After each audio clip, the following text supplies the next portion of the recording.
یہ والا نہیں، وہ جو چھوٹا سفید والا قاری صاحب کے کمرے میں جو ہوتا ہے، ہاں وہ والا.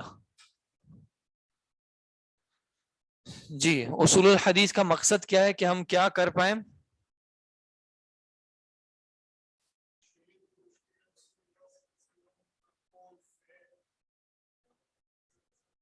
ہمیں یہاں تک پہنچنا ہے اور ہمیں پتہ کرنا ہے کہ وہ کون سے متون ہیں، وہ کون سے افعال ہیں، اقوال ہیں، اوصاف ہیں یا تقاریر ہیں جو کہ ہم بھروسہ کر سکتے ہیں کہ یہ واقعتاً اللہ کے نبی صلی اللہ علیہ وسلم نے کہا تھا یا کیا تھا وغیرہ. اور اس تک پہنچنے کے لیے اس کو جانچا جائے کہ اس پہ اعتبار کیا جا سکتا ہے یا نہیں. اگر اعتبار کیا جا سکتا ہے تو پھر ہم اس کو مان لیں کہ یہ واقعتاً نبی اکرم صلی اللہ علیہ وسلم کی طرف نسبت کی جا سکتی ہے، اور اگر اس میں کوئی خلل ہو تو پھر اس پہ اعتبار نہ کیا جائے. تو یہ جو حدیث ہے اس کو آئیڈینٹیفائی کر پانا کہ ان میں سے کون سی صحیح ہے اور کون سی، جزاک اللہ خیر بھائی، کون سی ضعیف ہے. اور ضعیف کے لیے ایک اور ورڈ کیا یوز ہوا ہے؟ اچھا صحیح کے لیے کون سا؟ مقبول. اور ضعیف کے لیے مردود. کہ کون سی احادیث ہیں جو کہ مقبول ہوں گی، جن کو قبول کیا جائے گا، اور کون سی احادیث ہوں گی جو کہ مردود ہوں گی، جن کو رد کیا جائے گا، یعنی کہ وہ ضعیف ہیں، اتنی ویک ہیں کہ ان کو ہم قبول نہیں کریں گے. تو یہ اصول الحدیث کو جو ہے، یار بات سنو، وہ جو آپ نے مجھے ہینڈ آؤٹ دیے تھے وہ میرے خیال میں اوپر آفس میں رہ گئے، وہ منگوا دیں گے. جزاک اللہ خیر. تو اصول الحدیث کا مقصد کیا ہے کہ وہ پروسیسز دیکھنا، وہ قواعد و قوانین اور اصول دیکھنا جس کے ذریعے اس چیز کو پرکھا جا سکے کہ ہمارے پاس کون سی احادیث جو ہیں وہ مقبول ہوں گی اور کون سی احادیث جو ہیں وہ مردود ہوں گی. اب یہ جاننے کے لیے کہ کون سی حدیث یا کون سے کلمات مقبول ہیں اور کون سے مردود ہیں، ہم کیا کرتے ہیں؟ ہم اس سلسلۃ جزاک اللہ خیر، ہم اس سلسلۃ الروات کے بارے میں تفتیش کرتے ہیں، چیک کرتے ہیں کہ اس کے بارے میں ہمیں کیا کیا پتہ چل سکتا ہے، کیا کیا پتہ ہونا چاہیے. تو وہ کیا شروط ہیں قبول کی؟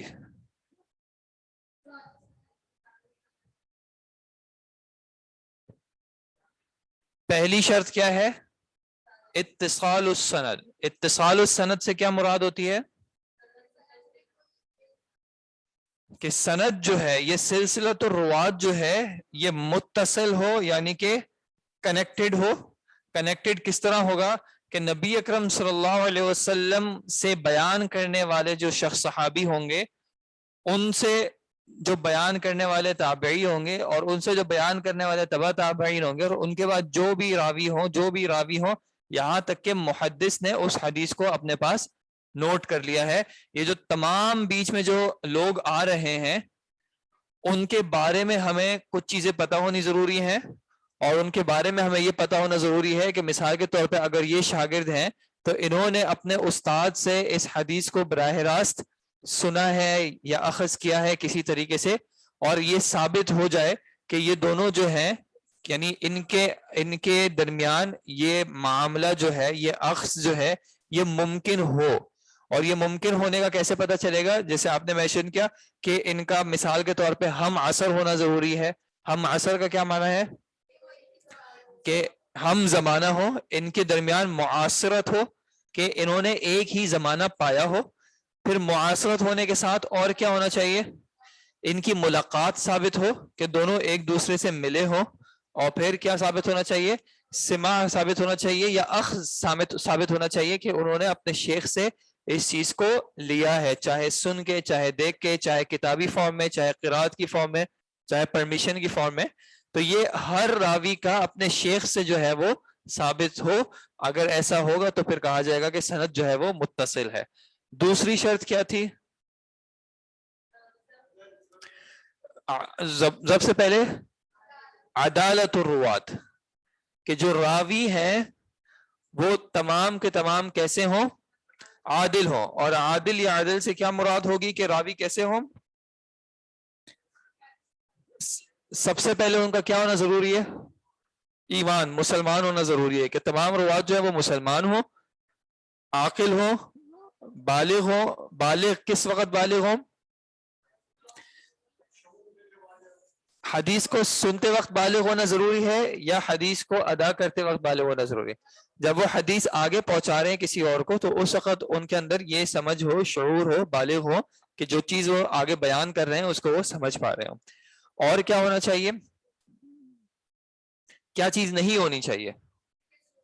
ان کا فسق نہیں ہونا چاہیے، گناہوں کا ارتکاب جو ہے اس میں کیا چیز نہیں ہونی چاہیے؟ صغیرہ گناہوں پر اصرار نہ ہو اور کبیرہ کا ارتکاب ثابت نہ ہو، کم از کم پبلکلی ثابت نہ ہو، اور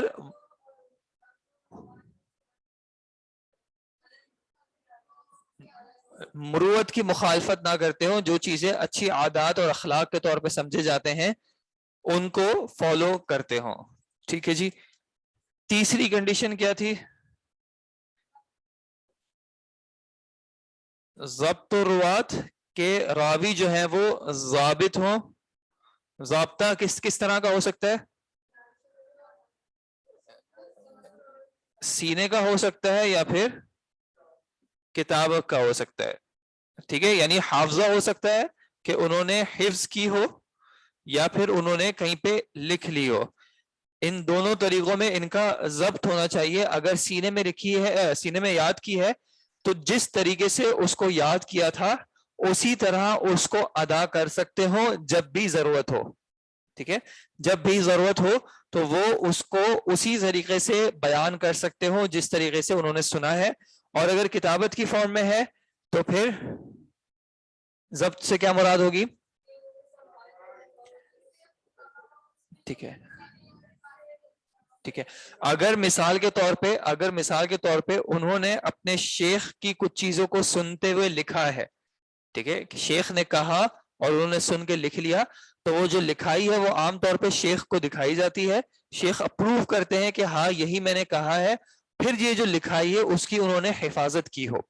کبھی ایسا ہو سکتا ہے میں نے شیخ سے سن کے لکھی، میرے شیخ نے اس کو اپروو کیا، اب میں اپنے اسٹوڈنٹ کو وہی کتاب جو ہے وہ ٹرانسمٹ کر رہا ہوں. تو اگر کوئی کتاب ٹرانسمیشن میں ملی ہے تو اس کی حفاظت کی جا رہی ہو، اس کی حفاظت میں مختلف چیزیں آ سکتی ہیں، اس کو رکھا صحیح طریقے سے جا رہا ہو، اس میں کوئی تبدیلی تغیر وغیرہ جو ہے وہ نہ کیا جا رہا ہو، یا کسی اور شخص کو ایسا ایکسس نہ ہو کہ وہ ان کے علم کے بغیر اس کے اندر کوئی تبدیلی کر لے، یا کوئی اور ایسا پہلو ہو، مثال کے طور پہ کہ پانی سے یا کسی اور چیز سے اس کو بچانا کہ اس میں کسی طرح کا لاس نہ ہو.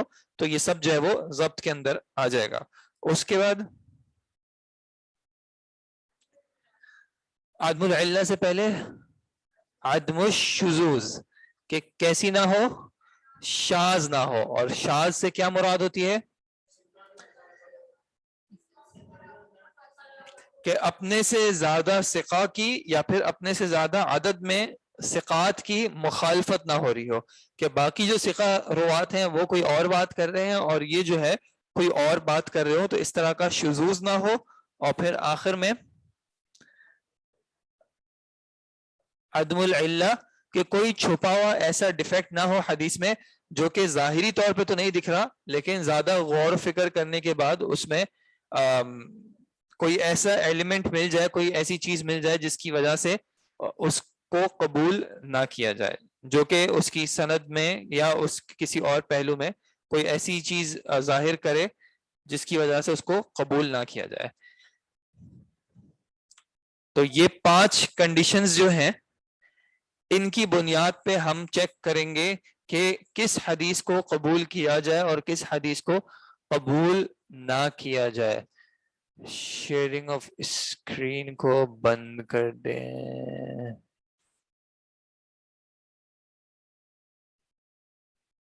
اوکے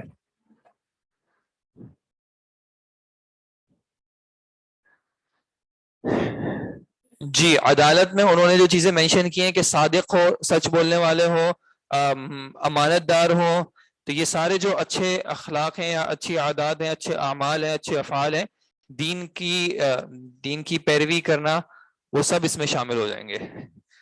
ٹھیک ہے. اچھا اب ان شروط کو ذہن میں رکھتے ہوئے صحیح احادیث جو ہیں, جو مقبول احادیث ہیں, الاحادیث,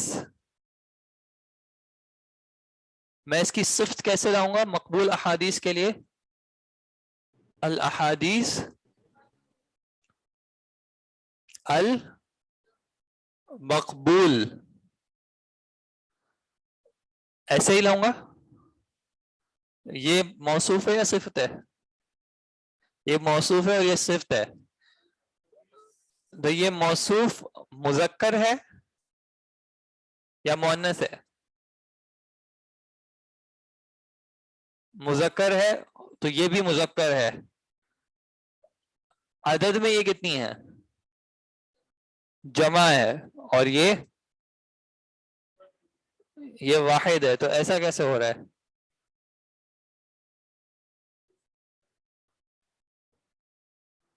الاحادیث المقبولہ مؤنث آئے گی صفت. مؤنث کیوں آئے گی؟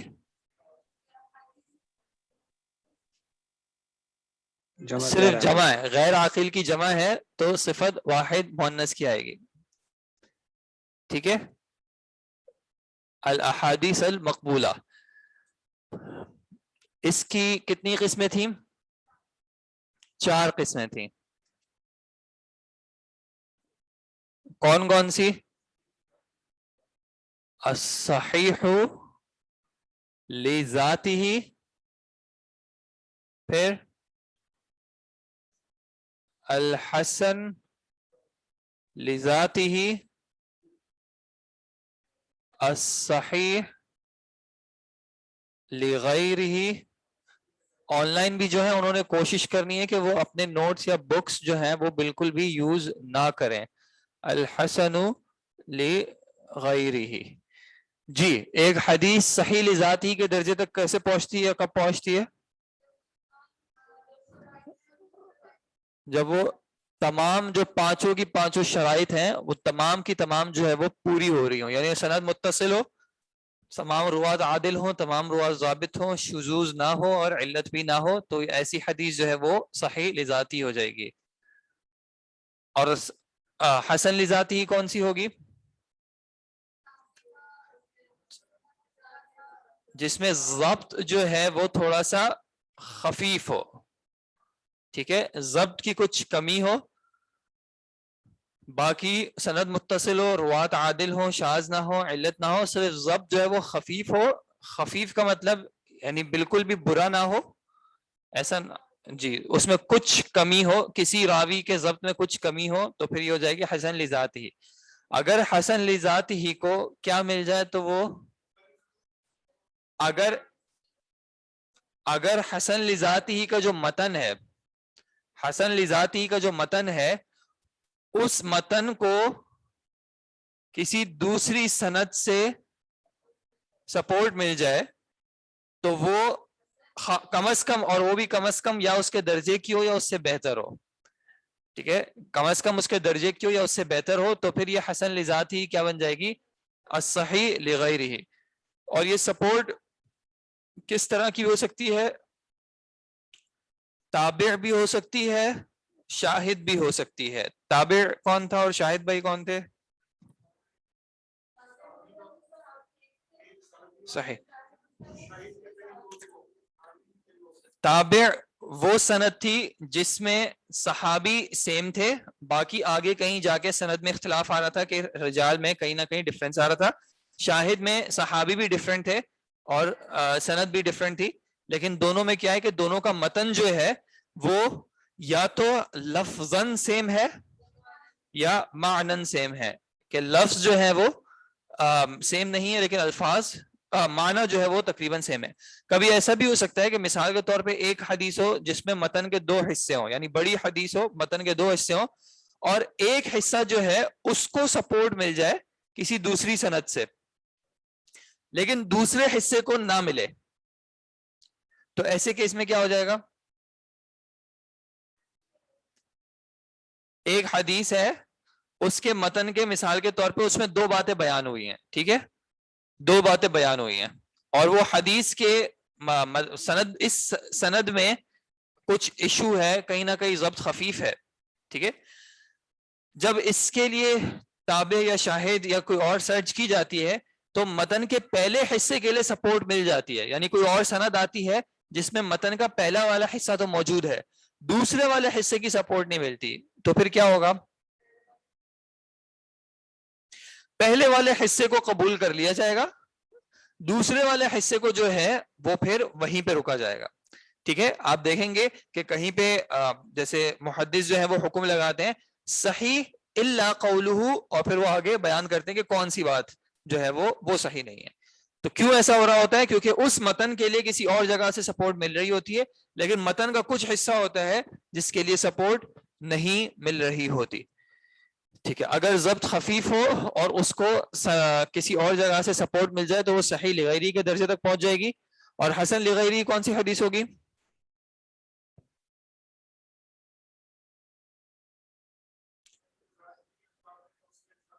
اس کی اصل جو ہے وہ تھی ضعیف, ٹھیک ہے. کوئی ضعیف حدیث ہوگی, عام طور پہ اس کا جو ضعف ہوگا وہ بھی ضبط کے حوالے سے ہوگا, ٹھیک ہے, عام طور پہ اس کا ضعف بھی ضبط کے حوالے سے ہوگا, اور اگر اس کو سپورٹ مل جاتی ہے تو پھر وہ حسن لغیرہ کے درجے تک آ سکتی ہے, ٹھیک ہے جی. تو الاحادیث المقبولہ چار طرح کی ہیں, صحیح لذاتہ ہیں, صحیح لغیرہ, حسن لذاتہ, حسن لغیرہ, اور ان میں کیا فرق ہے یہ آپ کو الحمدللہ واضح ہے. اور یہ گریڈنگ جو ہے ایکسیپٹیبلٹی کی اسی طرح ہے کہ سب سے زیادہ مقبول جو ہوگی وہ صحیح لذاتی ہوگی, اس سے کم درجے کی صحیح لغیری ہوگی, اور پھر اس سے کم درجے کی حسن لذاتی, اس سے کم درجے کی حسن لغیری. لیکن چاروں جو ہیں وہ مقبول ہے. مقبول کا مطلب کیا ہے کہ الا یہ کہ کوئی تعارض نہ ہو رہا ہو آپس میں یا کسی اور حدیث سے, یہ واجب العمل ہوتی ہیں کہ ان پہ عمل جو ہے, یعنی کوئی بھی اگر حکم آپ کو کوئی بھی معاملہ ان احادیث سے مل جائے گا تو اس پہ عمل جو ہے وہ ضروری ہے. ہم یہ نہیں کہہ سکتے کہ بھائی یہ حدیث تو صرف حسن لغیری ہی ہے اس وجہ سے میں اس پہ عمل نہیں کروں گا, بلکہ یہ پھر واجب العمل ہوتی ہیں.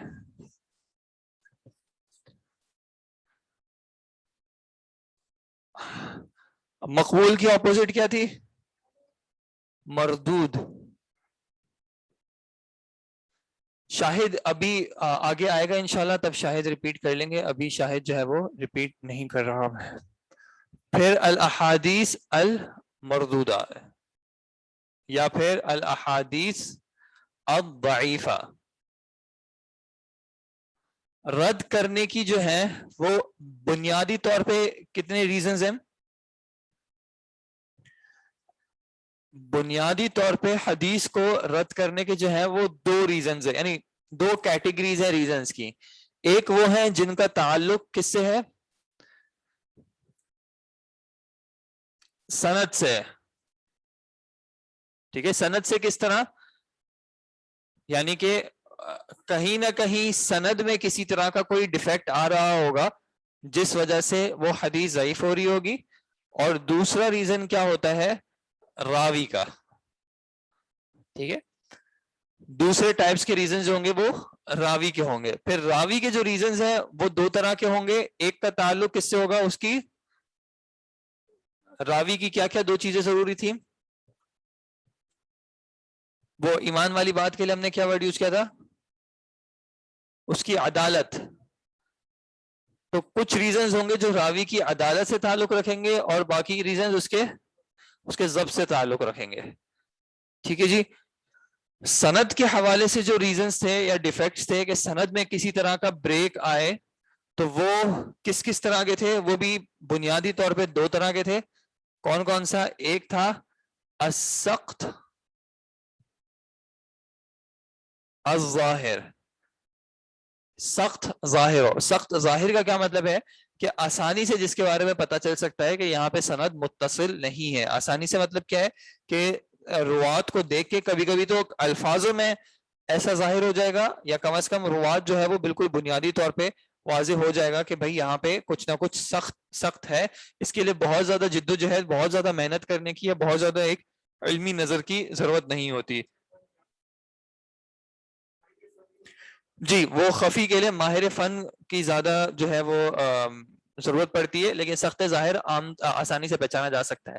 اس میں کون کون سی اقسام ہیں؟ کتاب میں نہیں دیکھنا، نوٹس میں نہیں دیکھنا، ویسے سوچیں سخت ظاہر کی کون کون سی قسم ہو سکتی ہے؟ ایک ہے مرسل۔ مرسل میں کیا ہو رہا ہوتا ہے؟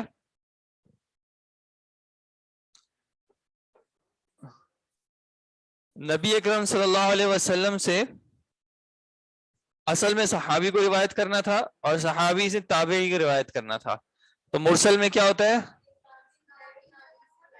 تابعی جو ہے وہ صحابی کا ذکر نہیں کرتے، بلکہ تابعی جو ہے وہ ڈائریکٹ اللہ کے نبی صلی اللہ علیہ وسلم سے روایت کرتے ہیں، تو وہ روایت جو ہے پھر کہلاتی ہے مرسل، جس میں تابعی صحابی کا ذکر نہ کریں بلکہ ڈائریکٹ اللہ کے نبی صلی اللہ علیہ وسلم سے اس حدیث کو ذکر کریں، تو یہ کہلاتی ہے مرسل۔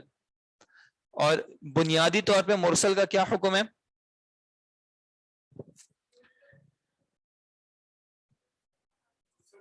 بنیادی طور پہ مرسل کا کیا حکم ہوگا کہ مرسل جو ہے وہ ضعیف ہے، اس کو ایکسپٹ نہیں کیا جائے گا، یہ ہے بنیادی رول، بنیادی قاعدہ کہ مرسل ایکسپٹیبل نہیں ہوگی کیونکہ اس میں سند متصل نہیں ہے۔ لیکن کچھ مرسلات ایسی ہوں گی جن کو قبول کیا جائے گا، مثال کے طور پہ کبار تابعین کی جو مرسل روایات ہوں گی، یعنی ایسے تابعین جن کے ضبط، جن کے جو ثقہ ہوں، جو مشہور ہوں اپنے عدالت میں، اپنے ایمان میں، اپنے تقوی میں، اپنے ایک درجے میں، اور وہ اگر کوئی روایت ویسے مرسلن بیان کرتے ہیں تو اس میں ان کے بارے میں یہی گمان کیا جاتا ہے کہ انہوں نے صحابی سے ہی سنی ہے، لیکن صرف صحابی کا کسی بھی وجہ سے ذکر نہیں کیا ہے، لیکن کوئی نہ کوئی صحابی موجود تھے اور ڈائریکٹ صحابی سے ہی ذکر کیا ہوگا۔ یا پھر مرسل صحابی جو ہے وہ بھی ایکسیپٹیبل ہوتی ہے۔ مرسلی صحابی میں کیا ہو رہا ہوتا ہے کہ وہ صحابی جنہوں نے اللہ کے نبی صلی اللہ علیہ وسلم سے ڈائریکٹ سنا ہوتا ہے یا ڈائریکٹ ان کو دیکھا ہوتا ہے، انہوں نے اصل میں بات کسی اور صحابی کو بتائی ہوتی ہے جو کہ آگے اس حدیث کو روایت کر رہے ہوتے ہیں، لیکن جو روایت کرنے والے صحابی ہیں وہ بیچ والے صحابی کا ذکر نہیں کرتے بلکہ ڈائریکٹ اللہ کے نبی صلی اللہ علیہ وسلم سے بیان کرتے ہیں۔ آج ہم یہیں پہ رکتے ہیں انشاءاللہ۔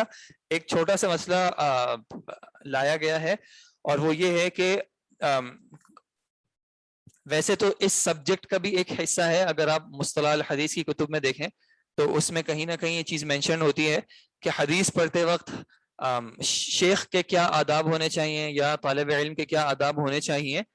تو ویسے تو کلاس میں باقاعدہ ذکر نہیں کیے ہیں، لیکن ایک معاملہ ایسا آ رہا ہے کچھ شیوخ کے ساتھ جس کی طرف تھوڑی سی تنبیہ کرانی تھی۔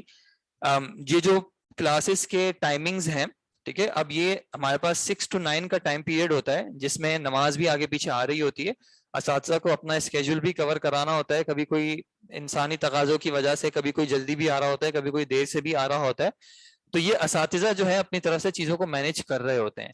اگر کسی کلاس کا ٹائم ختم ہو بھی جائے، 7 بجے تک ٹائم تھا یا 8 بجے تک ٹائم تھا یا نماز کا ٹائم تھا، اگر ٹائم ختم ہو بھی جائے اور اگر کسی طالب علم کو ان کی استاد کو اس طرف تھوڑی سی نشاندہی کرنی ہو تو اس کا کوئی طریقہ ہونا چاہیے، صحیح طریقہ، ٹھیک ہے۔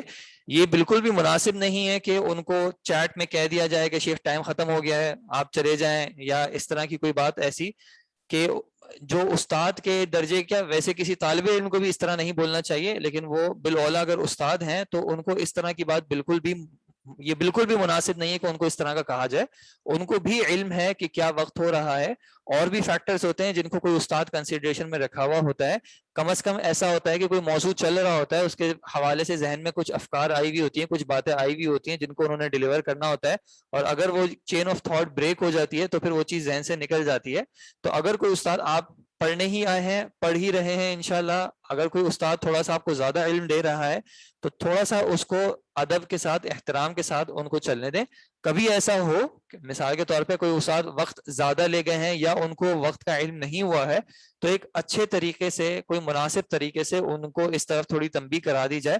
لیکن اگر یہ ایک ریگولر پیٹرن آئے گا ہماری، یعنی کہ کسی خاص اسٹوڈنٹ کی طرف سے کہ وہ اس طرح کی کوئی میسیجز آ رہے ہیں یا کلاس میں اس طرح کی بات کہی جا رہی ہے، تو انفارچونیٹلی پھر ان کے خلاف ہمیں کوئی ایکشن لینا پڑے گا۔ تو میں بالکل بھی نہیں چاہوں گا کہ ایسی کوئی نوبت آئے، تو اس لیے یہاں پہ آن کیمپس والوں سے بھی گزارش ہے اور آن لائن والوں سے بھی گزارش ہے، اور آن لائن میں جو اس وقت موجود نہیں ہے تو ان تک اگر آپ لوگ جو آپ کے اسٹوڈنٹ گروپس ہیں یا اس طرح کی کسی اور جو آپ فورم پہ ہیں، میں نہیں چاہ رہا کہ آفیشیلی ہم کوئی ایسا نوٹس بھیجیں، کیونکہ یہ بالکل بھی اچھا نہیں لگتا. آپ ماشاءاللہ پڑھے لکھے لوگ ہیں سب اور اچھی عمر کے ہیں، بچوں کے عمر کے نہیں ہیں کہ بچوں کی طرح باتوں کو سمجھایا جائے. تو امید ہے کہ انشاءاللہ اشاروں میں ہی یہ بات واضح ہو جائے گی اور اس طرح کی جو ہے پھر کمپلین انشاءاللہ آگے نہیں آئے گی. ٹھیک ہے جی، جزاکم اللہ خیر. ابھی اذان کا ٹائم ہو رہا ہے تو ہم کلاس یہیں پہ ختم کریں انشاءاللہ. جزاکم اللہ خیر. السلام علیکم ورحمۃ اللہ وبرکاتہ. سبحانک اللہم وبحمدک، اشہد ان لا الہ الا انت، استغفرک واتوب الیک.